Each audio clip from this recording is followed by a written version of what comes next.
O general Braga Neto, ele foi preso e um dos argumentos para justificar a prisão dele, a prisão absurda de um general de exército que combateu o narconegócio no Rio de Janeiro, gosto sempre de lembrar disso. Curiosamente, entre esses indiciados ali, vocês viram os nomes? Aparecem alguns que foram sujeitos que combateram o narconegócio. Anderson Torres, Silvinei Vasques e mais alguns. Coincidência, né? Curioso isso está acontecendo, né? Uma vingancinha, será, do pessoal do narco, que o sistema de poder do Brasil, muito generoso, resolveu abraçar. Companheiros, vamos nos vingar agora. Será que foi isso? Que é estranho, essa coincidência é estranha.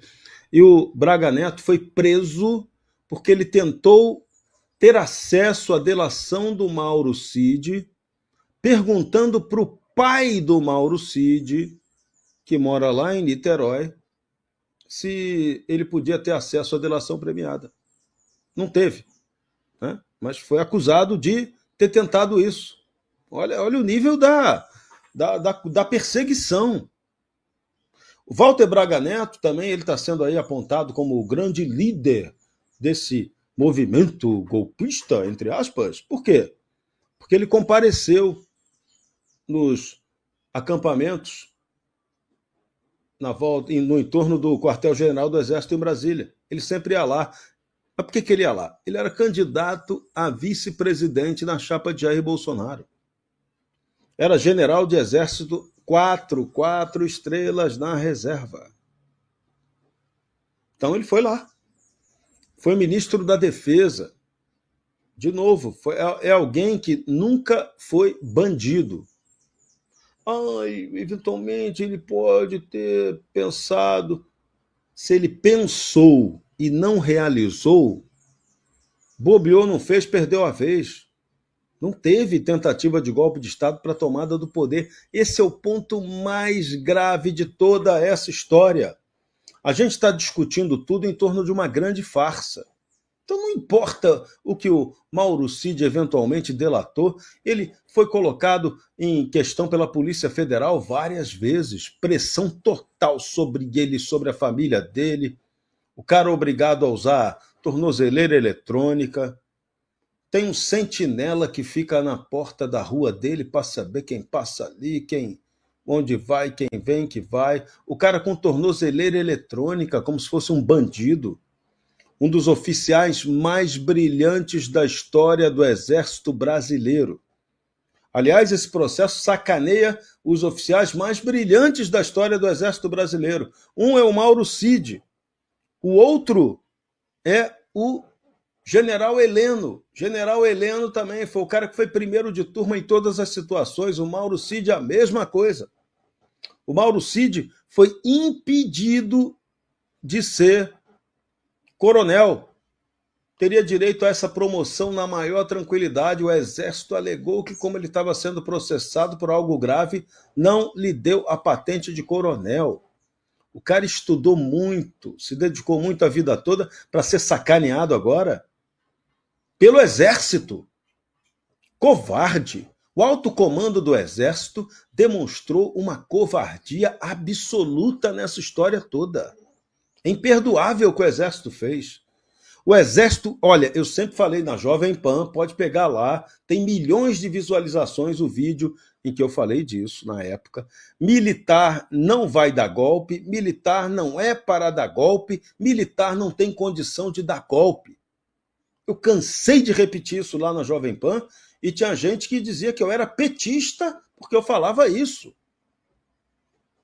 Não, o Brasil não aguenta mais golpe de Estado, não aguenta mais golpe de nenhum estágio. E o que a gente fica vendo é golpe toda hora. Toda hora estamos tomando um golpe. A nossa democracia foi sequestrada pela esquerdopatia, pela juristocracia e pelo crime institucionalizado. Pô, isso dói. Isso dói.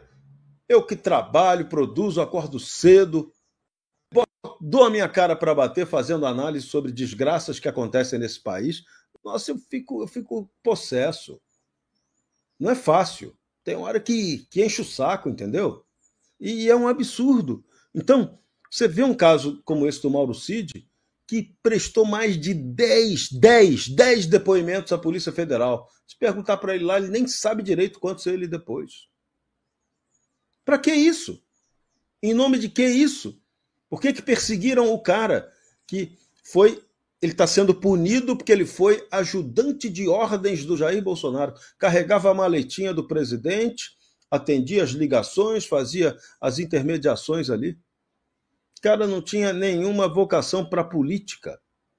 Antes de ser ajudante de ordens do Bolsonaro, sequer o Mauro Cid conhecia o Bolsonaro. Foi indicado pelo Exército porque ele era o cara primeiro de turma. Foi a mesma situação de pontuação, de capacidade. O atual comandante do Exército, ele também foi ajudante de ordens do Fernando Henrique Cardoso. Ele sabe muito bem, né, qual é o papel do ajudante de ordem. E o Mauro Cid foi punido porque foi ajudante de ordens do Bolsonaro. Está sendo destroçada a carreira do militar, destroçada a vida pessoal dele. Porque imagina o clima que esse cara passa em casa com a mulher, com as filhas dele. Não, que doideira, que doideira, que doideira, que doideira. E o detalhe importantíssimo: toda a delação premiada do Mauro Cid foi gravada em vídeos. Vídeo, tem vídeo. Será que eles vão expor os vídeos da delação do Mauro Cid? Ou vai ficar o que estamos vendo até agora, esse sistema esquisito aí de seletividade? Vaza toda hora na imprensa. Mauro Cid disse isso, Mauro Cid disse aquilo, Mauro Cid falou isso aqui. A Polícia Federal interpreta que Mauro Cid teria assumido tal posição. Isso é verdadeiro? Isso é real? Isso merece crédito? Isso está dentro do Estado de Direito democrático? Ou isso é coisa de perversão do direito no estilo do juiz Roland Freisler, lá do Tribunal do Bigodão, do Tribunal Popular do Bigodão? Está esquisito isso. Então, precisamos aguardar o que vai acontecer. A defesa dos acusados vai ter acesso ao papelzinho ou vai ter acesso a todos os vídeos? Que se foram mais de 10 depoimentos, o cara falou pra cacete. Tem horas de fala gravada do Mauro Cid. O que vai ser? O que vai aparecer? Então, esse ponto tem que ser questionado aí seriamente pelos advogados. Mas o triste dessa história toda é como o sistema de poder no Brasil deixou a gente se desmoralizar. Que a gente é o país, é a nação desmoralizada como um todo. Todos nós desmoralizados. E o que foi desmoralizado é o que jamais poderia ser desmoralizado, que é o poder judiciário. Supremo Tribunal Federal tinha que ser uma coisa sagrada no Brasil.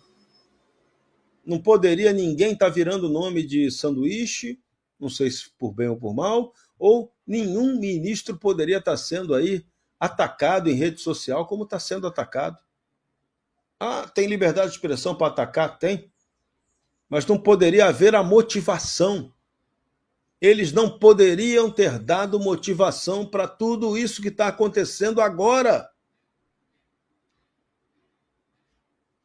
E aí começam a surgir as denúncias curiosas. Por exemplo, já tenho agora, está pipocando uma denúncia agora de que o Supremo teria determinado, autorizado grampo telefônico contra o Mauro Cid. Caramba! Será que isso aconteceu?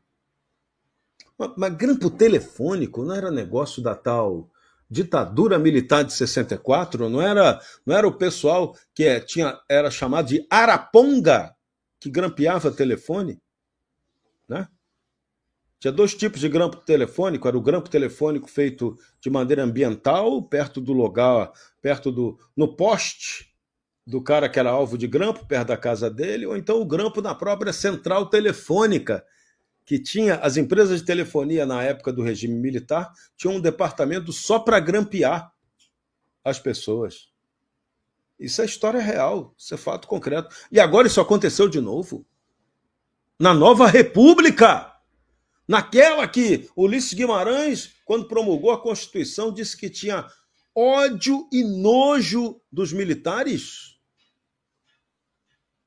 Caramba, Ulisses Guimarães, o que você faria, rapaz, se você estivesse vivo hoje? Sobral Pinto, o avô do meu querido amigo Guilherme Fiuza, o que Sobral Pinto iria dizer hoje disso que está acontecendo no país? Caraca, é muita doideira. Então, vamos aguardar os acontecimentos. Tá tudo ficando a cada segundo mais grave. E eu insisto, eu não sei se o sistema de poder no Brasil tem condição de aguentar o tranco que virá de fora para cá, em torno de todos esses problemas que estão sendo gerados aqui no Brasil. O Brasil virou pária internacional em desrespeito ao elementar Estado de Direito. A democracia brasileira foi sequestrada pela esquerdopatia, pela juristocracia e pelo crime institucionalizado. Alguma providência tem que ser tomada. Não dá para ficar do jeito que está.